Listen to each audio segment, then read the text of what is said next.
Yun ang takata yung dato. Palihakan.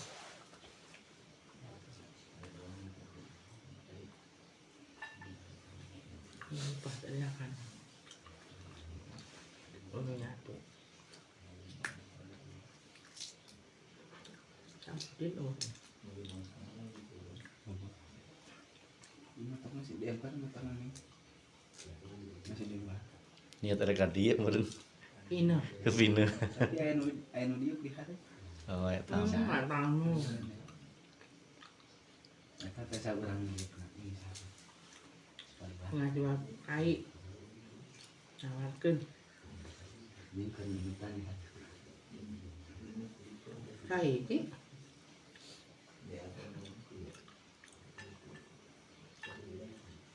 Ito di luar mah. Ito terima kasih mah po. Okay. Punten. Ibu, bapak sadayana bapak kesepuhan. Kami beralakan be. Ustadz bapak imam masjid sadayana. Enggak orang sadayana biasa. Mulai acara pada malam ini. Bismillahirrahmanirrahim. Assalamualaikum warahmatullahi wabarakatuh.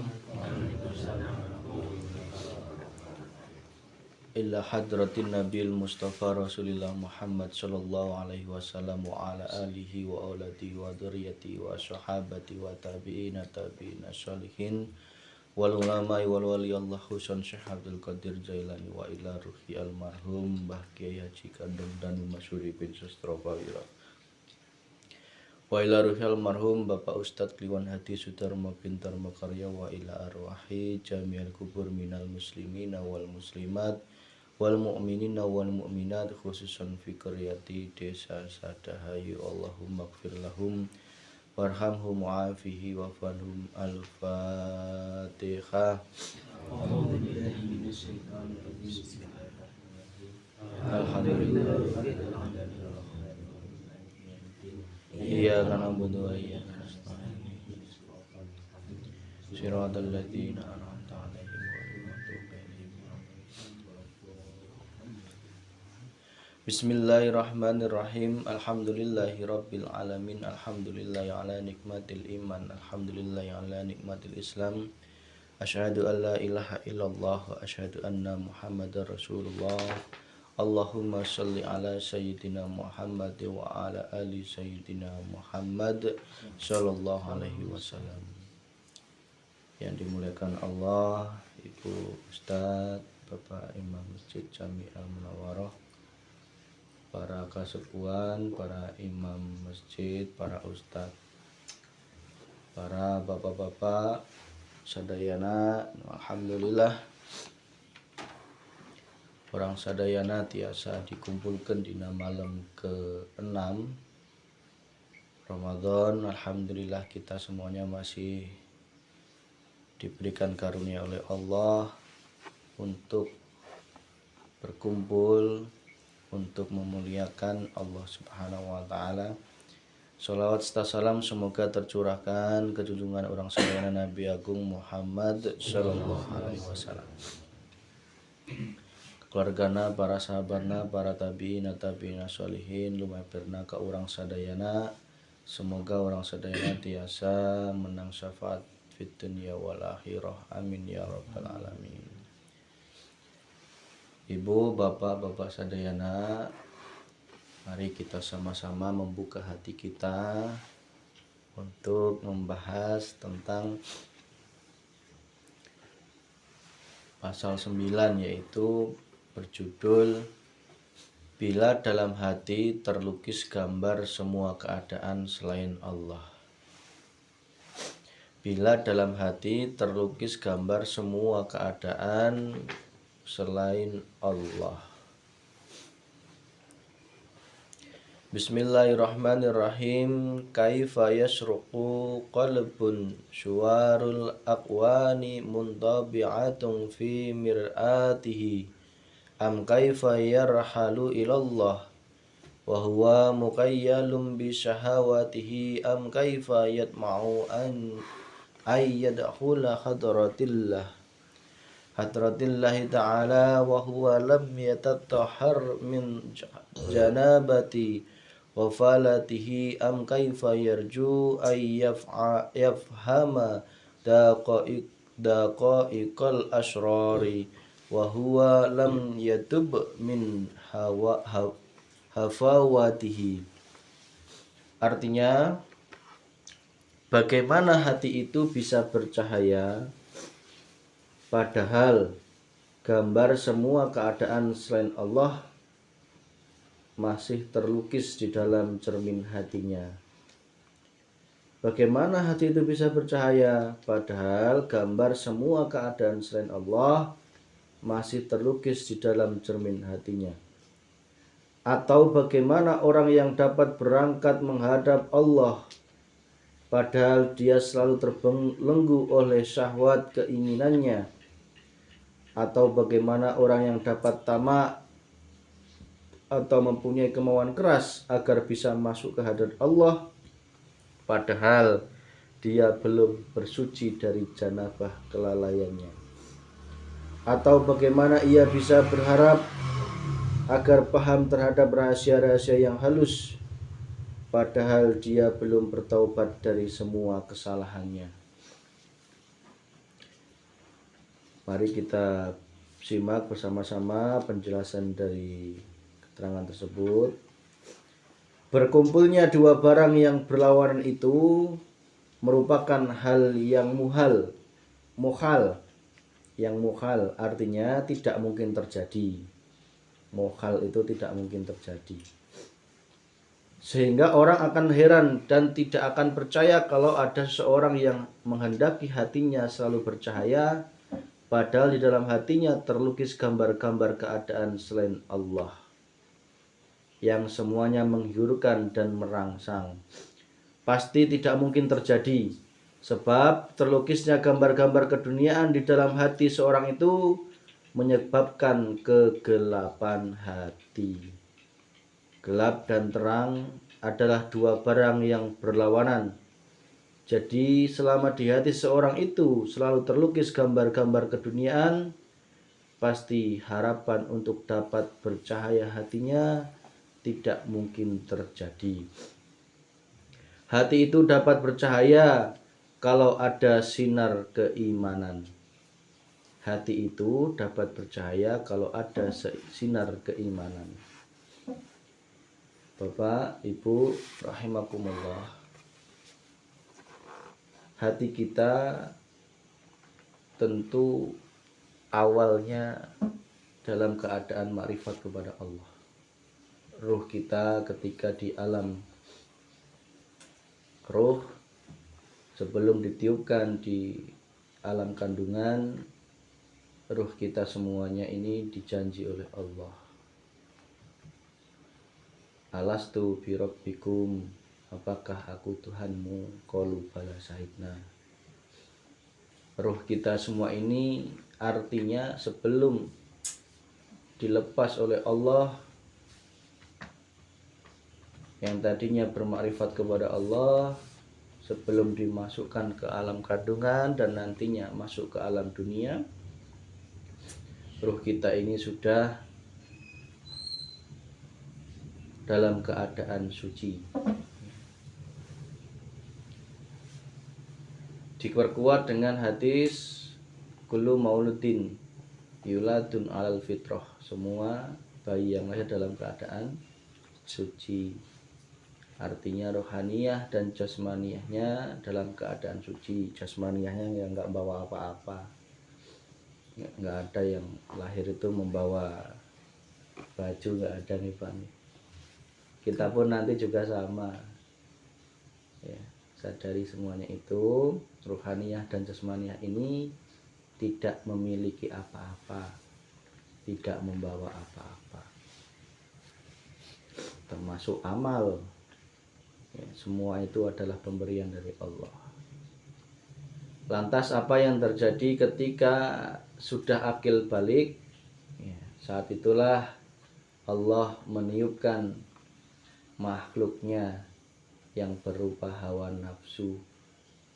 Nah, ini senada dengan Nabi Adam yang tadinya masih di surga, ya. Kemudian Nabi Adam bersama Siti Hawa masih di surga. Ya sama kita ketika masih kecil, masih dalam kandungan, kita semuanya ini masih di surga. Tidak ada dosa, tidak ada kekotoran hati. Lalu Allah mengutus, kalau zaman Nabi Adam itu mengutus iblis ya untuk menggoda Nabi Adam. Sama ketika kita di akil balik pun Allah mengutus makhluknya yang namanya hawa nafsu. Tugasnya apa? Untuk menggoda ya, agar kita mendekati yang namanya buah kuldi. Hadhis sajarah. Jangan kau dekati buah kuldi. Disitulah iman kita mulai tergoda, tergoyahkan ya. Jangan kita, nenek moyang kita Nabi Adam ketika sudah ditiupkan atau diperintahkan iblis tadi tetap tergoda. Akhirnya apa? Turun ke dunia, alam bumi. Artinya apa di situ? Bumi itu lambang ujian, ya, lambang ujian. Sama dengan kita ketika kita sudah akil balik, saat itulah ujian dari Allah mulai ada, ya. Dengan dikirimkannya nafsu tadi, salam.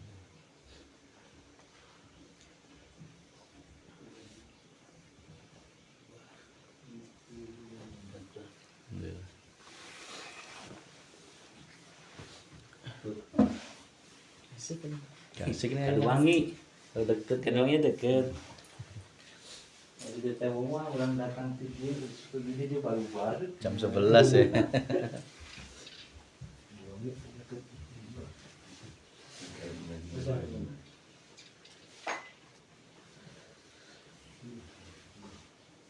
Ini Pak. Ya.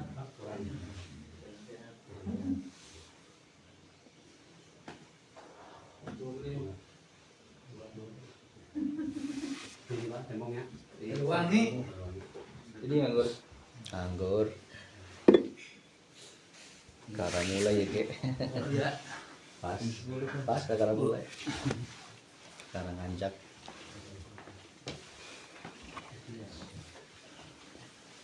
Sambil nunggu wedang kita lanjut nih Pak. Iya. Ampura meskipun baru datang tapi kita lanjut.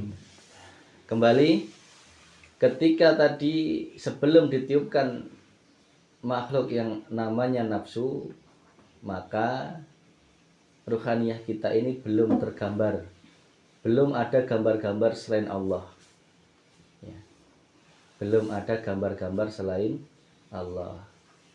Tetapi ketika sudah ditiupkan nafsu, saat itulah kita mulai mengenal tentang syahwatid dunia.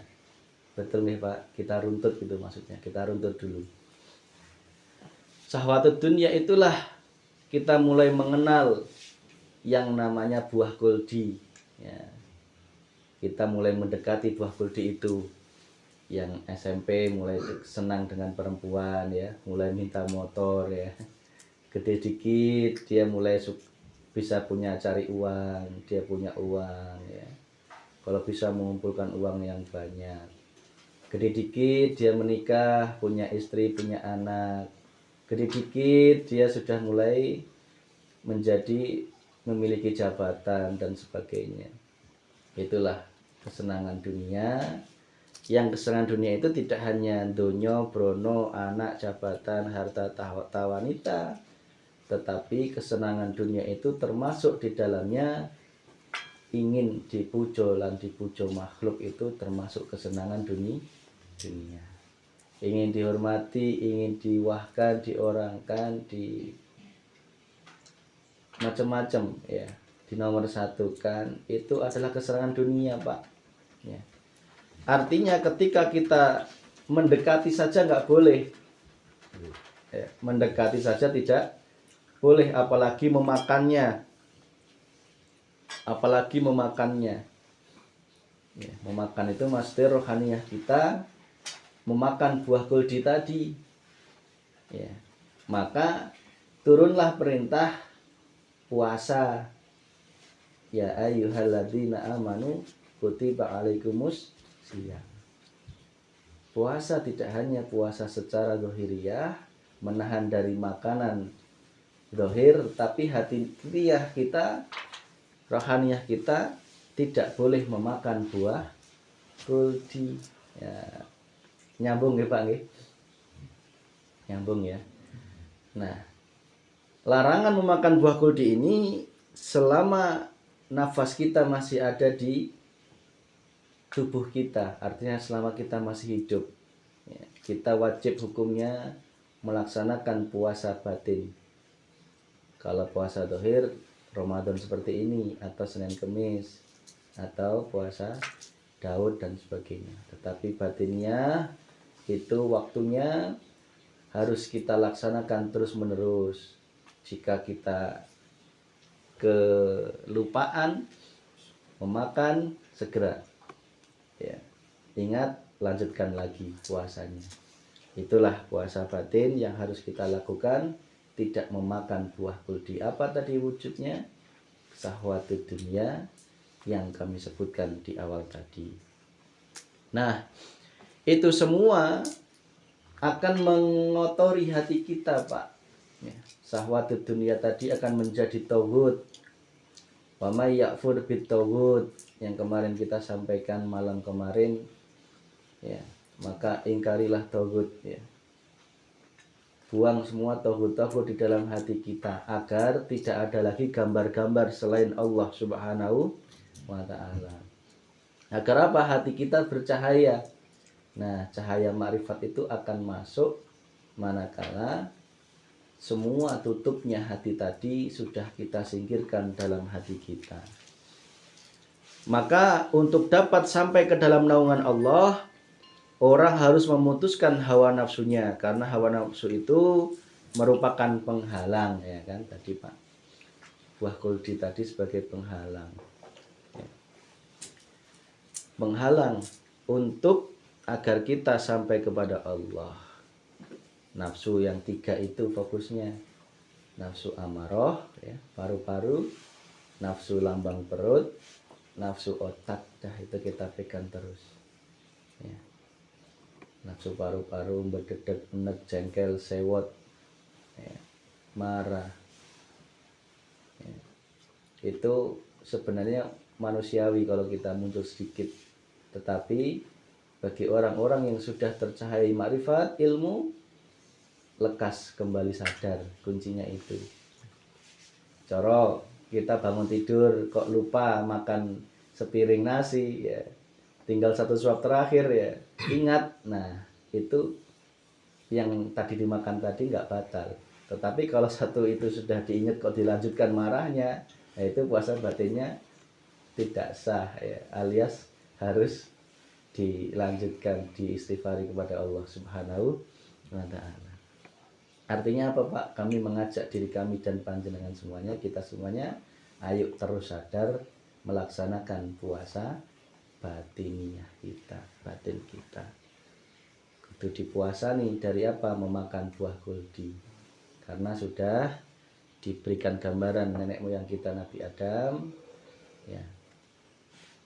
Beliau sudah terlanjur makan buah kuldi, tetapi karena beliau sangat menyesal, ya, inni kuntu minadz dzalimin, maka datanglah pertolongan dari Allah sehingga Nabi Adam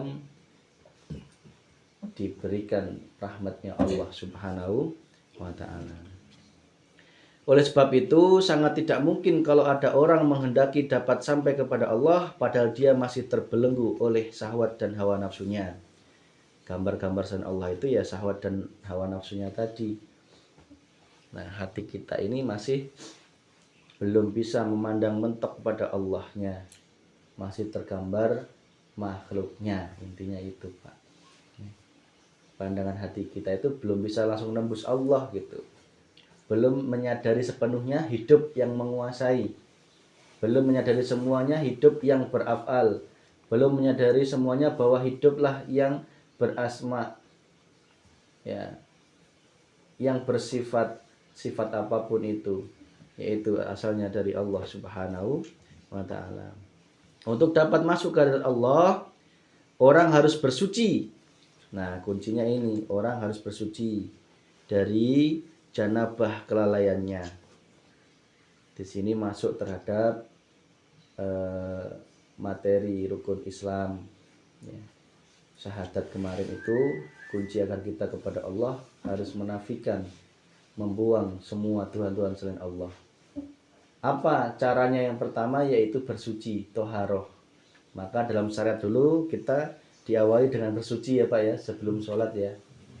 Ya, maka sebelum nanti kita masuk materi tentang rukun Islam kedua, tentang sholat, zakat, puasa dan sebagainya, naik haji, maka malam ini masuk materi bersuci, karena sejalan dengan tema pada malam ini, agar kita dapat masuk ke hadirat Allah, ya, agar bisa sholat, agar bisa sholatnya diterima, maka seseorang itu harus bersuci. Puasa pun juga sama, harus dalam keadaan suci dari hadas besar, ya kan. Dan kemudian naik haji juga otomatis ya.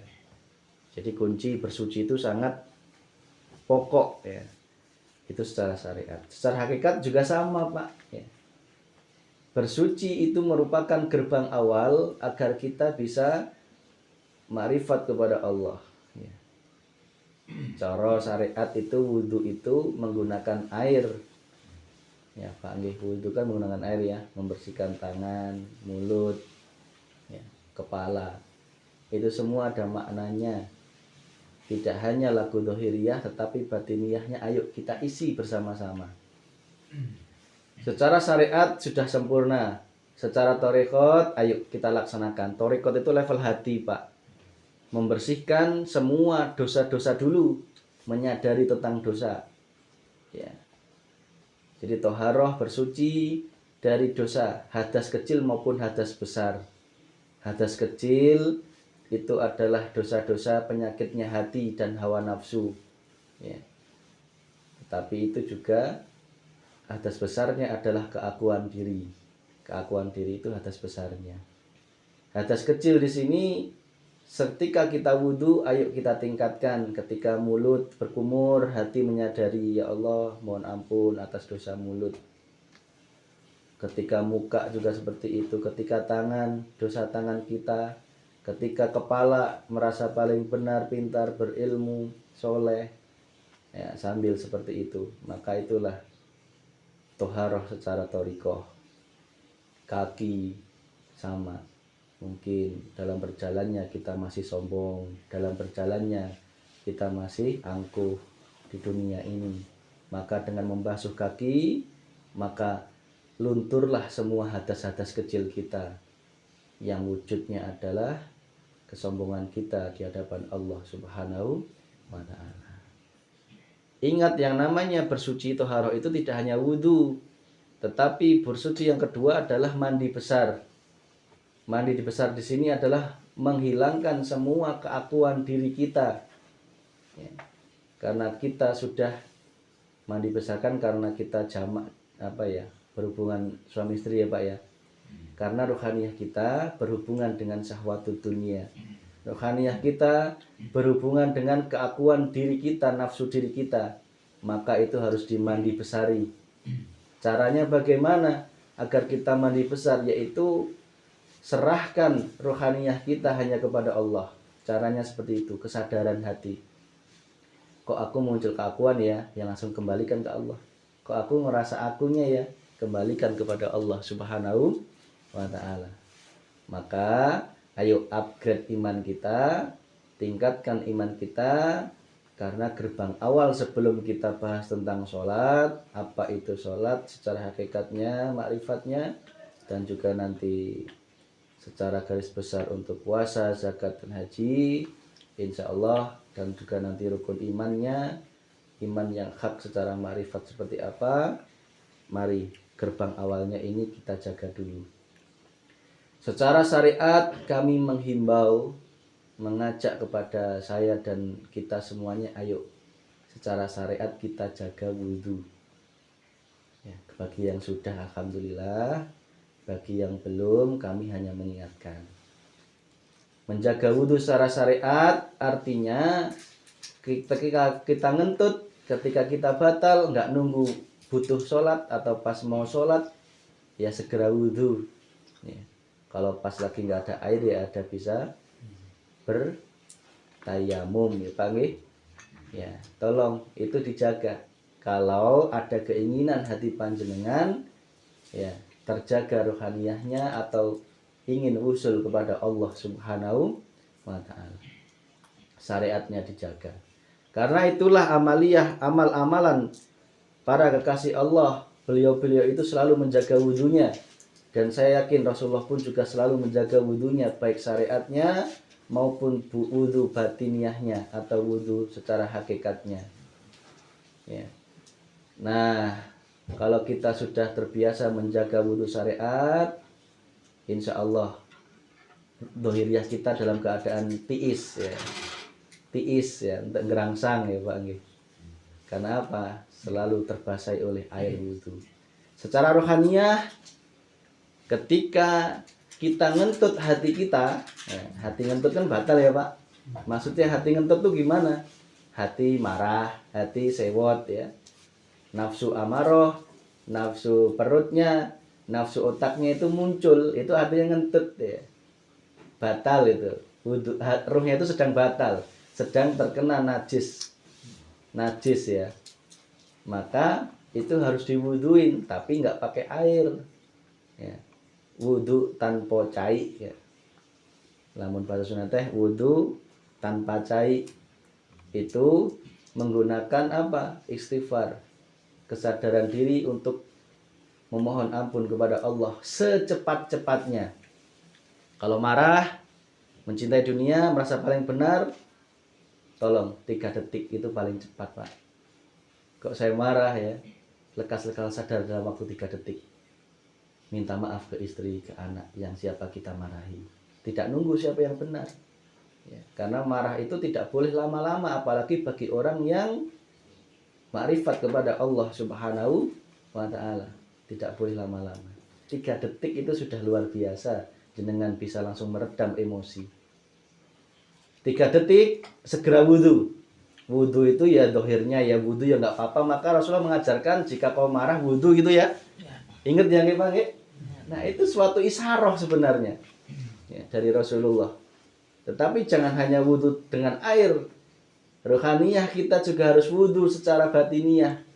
Tidak menggunakan air tetapi dengan istighfar. Air istighfar. Nah artinya apa? Mohon ampun kepada Allah Subhanahu wa ta'ala. 3 detik. Kalau nggak bisa 3 detik sadar, 3 menit. 3 menit nggak bisa sadar, 30 menit. 30 menit nggak bisa sadar, 3 jam. 3 jam nggak bisa sadar, 3 hari. Maksimal. Rasulullah memberikan isyarat, jika engkau marah terhadap saudaramu, tidak boleh lebih dari 3 hari. Itu termasuk sing kebangetannya Pak kalau 3 hari. Apalagi menyimpan dendam, enek, sewot, jengkel, ganjelan hati lebih dari 3 hari. Permasalahan yang tidak terselesaikan lebih dari 3 hari itu akan menyebabkan kegelapan hati kita. Karena apa muaranya?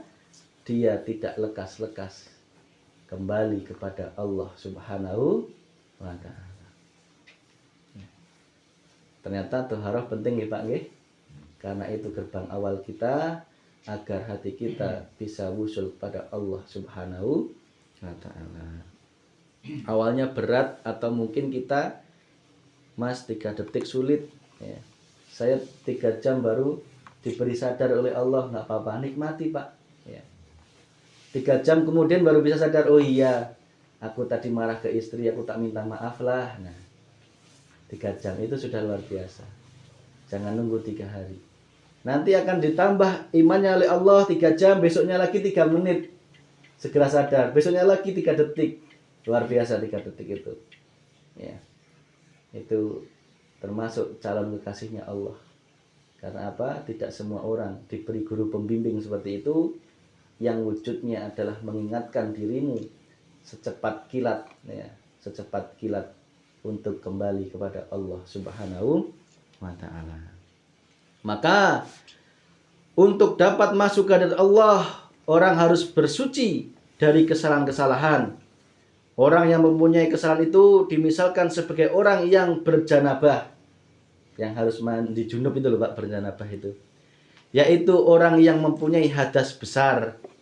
Hadas besar yang berupa kesalahan-kesalahan itu dicuci sebersih-bersihnya lebih dahulu kalau ada orang berkemauan keras untuk masuk ke hadirat Allah.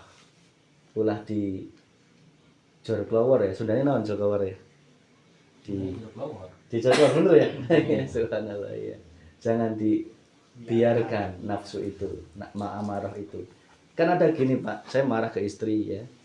Daripada saya minta maaf kan gengsi ya. Mending cicing-cicingan. Nah itu sebenarnya belum bersuci Pak hatinya. Ya, karena dianggap dengan bercicing-cicingan itu memang betul menghindari masalah. Tetapi dalam ruhaniyahnya masih menyimpan kekotoran hati ya. Masih menyimpan najisnya hati.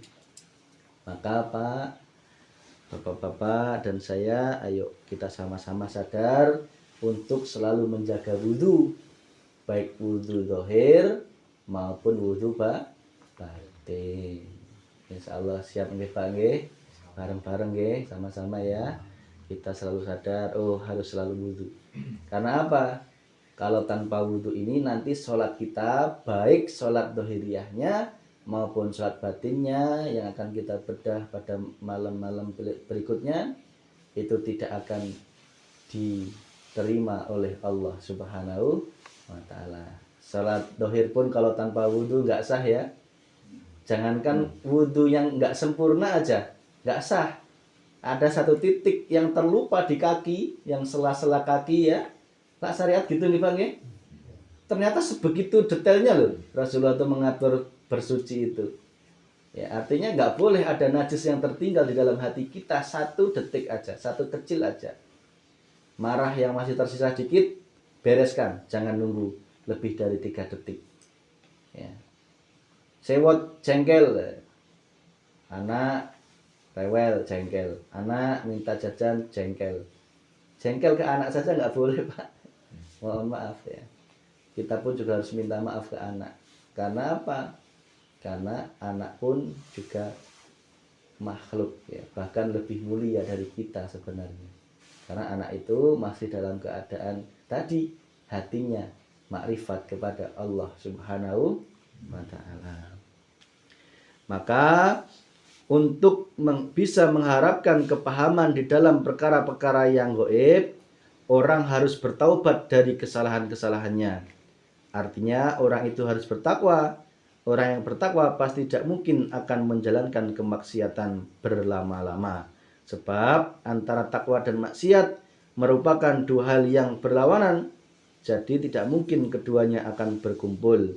Maka mustahil kalau ada orang yang menginginkan dapat memahami barang-barang yang samar atau gaib tanpa melakukan taubat untuk menghapus kesalahan-kesalahannya. Dengan bertaubat itulah orang akan menuju ke pintu takwa. Takwa yang sebenar-benarnya takwa. Tidak hanya takwa zahiriyah, tetapi ternyata juga takwa secara rohaniyah kita kepada Allah Subhanahu wa ta'ala. Allah berfirman dalam surat Al-Baqarah 282 yang artinya, dan bertakwalah kepada Allah dan Allah akan mengajarmu ya, mengajarmu dan Allah Maha mengetahui segala sesuatu. Allah akan membimbing kita Pak jika kita bertakwa kepada Allah Subhanahu wa ta'ala. Dari keterangan di atas dapat disimpulkan bahwa untuk mencapai tingkatan yang luhur, orang harus melakukan 1. Membersihkan hati dari berbagai lukisan duniawi. Lukisan duniawi itu berarti nafsu perut tadi, yang dapat merangsang hawa nafsu untuk diisi dengan sinar keimanan. 2. Memerangi hawa nafsu yang selalu membelenggu seorang untuk berbuat maksiat. 3. Mensucikan diri dari semua kesalahan yang dilakukan. Wudhu batin tadi, segera wudhu. Batal rohaniyahnya ngentut, wudhu. Istighfar maksudnya. Jasad kita pun juga sama Pak, harus dijaga. Karena itu sebagai jalan, thoriqoh. Ya.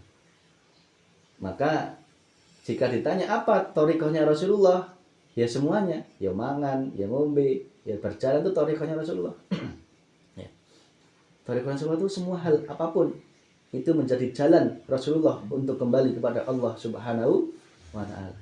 Tidak hanya sholat, tidak hanya zakat, tidak hanya puasa, naik haji, tetapi thoriqohnya Rasulullah untuk kembali ilallah juga dalam aktivitas kehidupan sehari-hari, itu thoriqohnya Rasulullah Muhammad Shallallahu Alaihi Wasallam. Tidak hanya zikir sir maupun jahar, tidak hanya zikir-zikir itu, tidak hanya sholawatnya saja dan semuanya, tetapi ternyata dalam minum pun itu cek coro, boleh saya katakan, Vicky, ini aku dalam minum tuh ada aku Allah gitu, temui aku gitu. Kalau boleh ngomong tuh gitu Pak. Ibarat Allah boleh ngomong tuh, Vicky, di dalam rasa manisnya gula yang kau minum itu ada aku. Ya. Jangan engkau menemui hawa nafsu. Ya. Temuilah hidup yang menguasai ini, yaitu aku Fik, ya gitu. Di dalam minum, di dalam pacul itu ngomong ya. Di dalam geraknya pacul, dalam apapun itu terlukis hidupnya Allah Subhanahu wa ta'ala. Yang keempat, bertaubat dari semua kesalahan, ya sama intinya tadi, bersuci dari hadas kecil maupun hadas besar. Itu Pak sebagai materi pada malam ini, sebagai kesimpulan, segala yang wujud itu semuanya adalah gelap, sedang sesungguhnya yang meneranginya adalah hak Allah. Segala yang wujud ini sesungguhnya adalah gelap, sedangkan yang meneranginya adalah hak Allah. Maka barang siapa melihat segala sesuatu yang wujud ini akan tetapi tidak menyaksikan Allah di dalamnya atau di sisinya atau sebelum dan sesudahnya, ya, Al-Hadid ayat 3, wal awali wal akhir wal zahir wal batin, ya. Allah di setiap awal apapun dan di akhir apapun. Di awal ada masalah, di akhir ada masalah, ya Allah. Di awal engkau minum, di akhir engkau minum, ya Allah. Di awal engkau ibadah, di akhir ibadah, ya Allah. Di awal musibah, di akhir musibah, ya Allah. Di dalam dirimu dan di luar dirimu yang menyeliputi apapun, dialah hidup Allah Subhanahu wa ta'ala. Pasti adanya cahaya itu telah menyilaukannya dan terhalangnya daripada cahaya ma'rifat, sebab adanya awan-awan dari segala yang wujud ini. Maka biar yang wujud ini tidak menghalangi kita kepada Allah, tembus. Pandangan kita harus tembus terhadap hidup yang di dalam dan di luarnya. Yang harus kita pandang, rohaniah kita hanya memandang Allah Subhanahu wa ta'ala. Demikian, semoga kita diberikan kekuatan oleh Allah untuk selalu menjaga wudhu tohir kita, untuk menjaga wudhu batin kita, dan juga terhindar dari hadas kecil maupun hadas besar, baik hadas di dalam dohiriyah kita maupun hadas di dalam rohaniyah kita, terlebih-lebih kepada Allah Subhanahu wa ta'ala, agar hati kita, rohaniyah kita senantiasa semakin diridhoi oleh Allah Subhanahu wa ta'ala. Rabbana atina fid dunya hasanah wa fil akhirati hasanah wa qina adzabannar. Walhamdulillahi rabbil alamin. Sirul Fatihah. Bismillahirrahmanirrahim. Alhamdulillahirrahmanirrahim. Iyyaka na'budu wa iyyaka nasta'in. Shiratal mustaqim. Shiratal ladzina an'amta 'alaihim. Demikian, marilah kita tutup dengan istighfar, tahlil dan juga hamdalah bersama-sama. Astaghfirullahaladzim. Astaghfirullahaladzim. Astaghfirullahaladzim. La ilaha illallah. La ilaha illallah. La ilaha illallah. Walhamdulillahirabbil alamin. Demikian dari kami, kurang lebihnya mohon maaf. Akhirul kalam billahi wal hidayah. Wassalamualaikum warahmatullahi wabarakatuh.